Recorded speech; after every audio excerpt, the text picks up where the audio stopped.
Howdy folks, today we are going to do one of my favorite exercises to help improve our hip extension, and that is going to be the couch stretch. So if you haven't done this before, this might be a pretty intense experience. I'm going to have some other videos with regressions of these movements, but if you're ready for the couch stretch, let's make sure that if you're going to spend your precious time doing it, we have really high attention to detail so that you can get the most benefit from this exercise possible. So here I have my treatment table actually lowered as low as it goes. It's called the couch stretch because it's most convenient to do this with your foot elevated up on a couch. Or maybe you're at a CrossFit box or a performance gym and you have some jumping boxes or plyo boxes. You want something about 14 to 18 inches high. This might be a little high, but I want to get a really intense stretch today, so I'm going to challenge myself. Now, it's also great to have a couple other pieces of equipment just so you can make this exercise convenient and comfortable.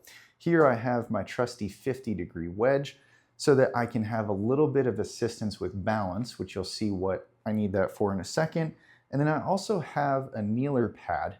You could find a pillow, you could find something else kind of cushy so that my knee isn't on this hardwood floor.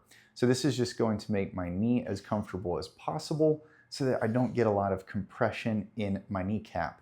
So let's get into position, and then I'm going to talk you through the super key aspects of this exercise to ensure that you're doing it well and actually going to get results from it. So what I'm going to do is we're going to work on my right hip. So I want my left foot on the ground. I'm going to have the balance assistance in my right hand. I'm going to pop this foot up onto the edge of the table. And this is where that balance assist really comes in place so that I can get into a good position. So I feel nice and stable. And the first thing I want to cue you in on is just how bad of a position this is right now. So first I've got this big arch in my low back, okay? We want to first get rid of that arch. So I usually tell people to feel like you're tucking your tailbone kind of underneath you. Maybe you feel your abs in the front and bottom part of your stomach contract just a little bit. So that should take us from this big arched position to a more kind of neutral and flat position. So the next thing we want to notice is that there is this big crease between my knee, my hip, and my trunk. And this is where this exercise is going to try to improve my ability to extend my hip and get a nice straight line all the way from my ear, through my trunk, through my hip to my knee.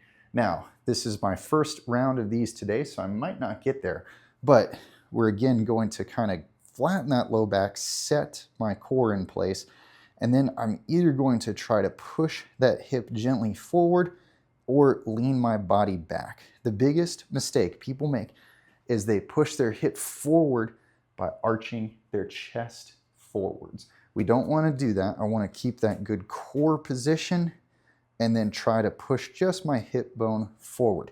Now, I feel a massive stretch here in the front of my thigh. These are really some hip flexors that are feeling stretched right now. I want to be able to breathe through this, okay? Again, if I'm really tense and tight, my body is not going to accept this as a good, comfortable position to get in.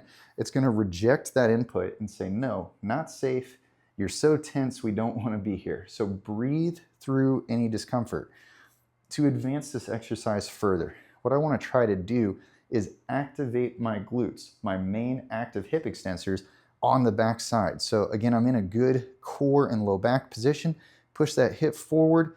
We breathe through it, and I'm going to try to squeeze my glute muscles together as hard as I can, and that's going to intensify this stretch here.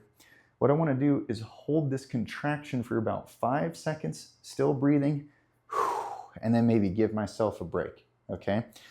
Now, let's reset our position. So core and low back, hip a little bit forward, feel a good stretch, squeeze that glute.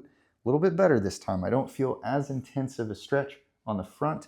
I feel a nice, good contraction here in my glute. I'm nice and balanced, and I'm able to chat with you guys today. So after a few reps of this, it's great to just kind of either stand up and lean forward, And we will definitely want to shake this out, get our legs moving so that you can get some blood flow back into those legs after hanging out in that position for a little bit. So that is our couch stretch. Notice there's a lot of detail to this exercise in order to really reap the benefits from it. Make sure that you're in a good low back position, not big arch, but try to get that a little bit neutral or rounded feeling. You want to push the hip bone forward, not move your chest forward. And then lastly, we need to be able to breathe through this exercise. So if you're finding a lot of difficulty with those things, let's try to take a step back and see if we need to increase our hip extension in another way.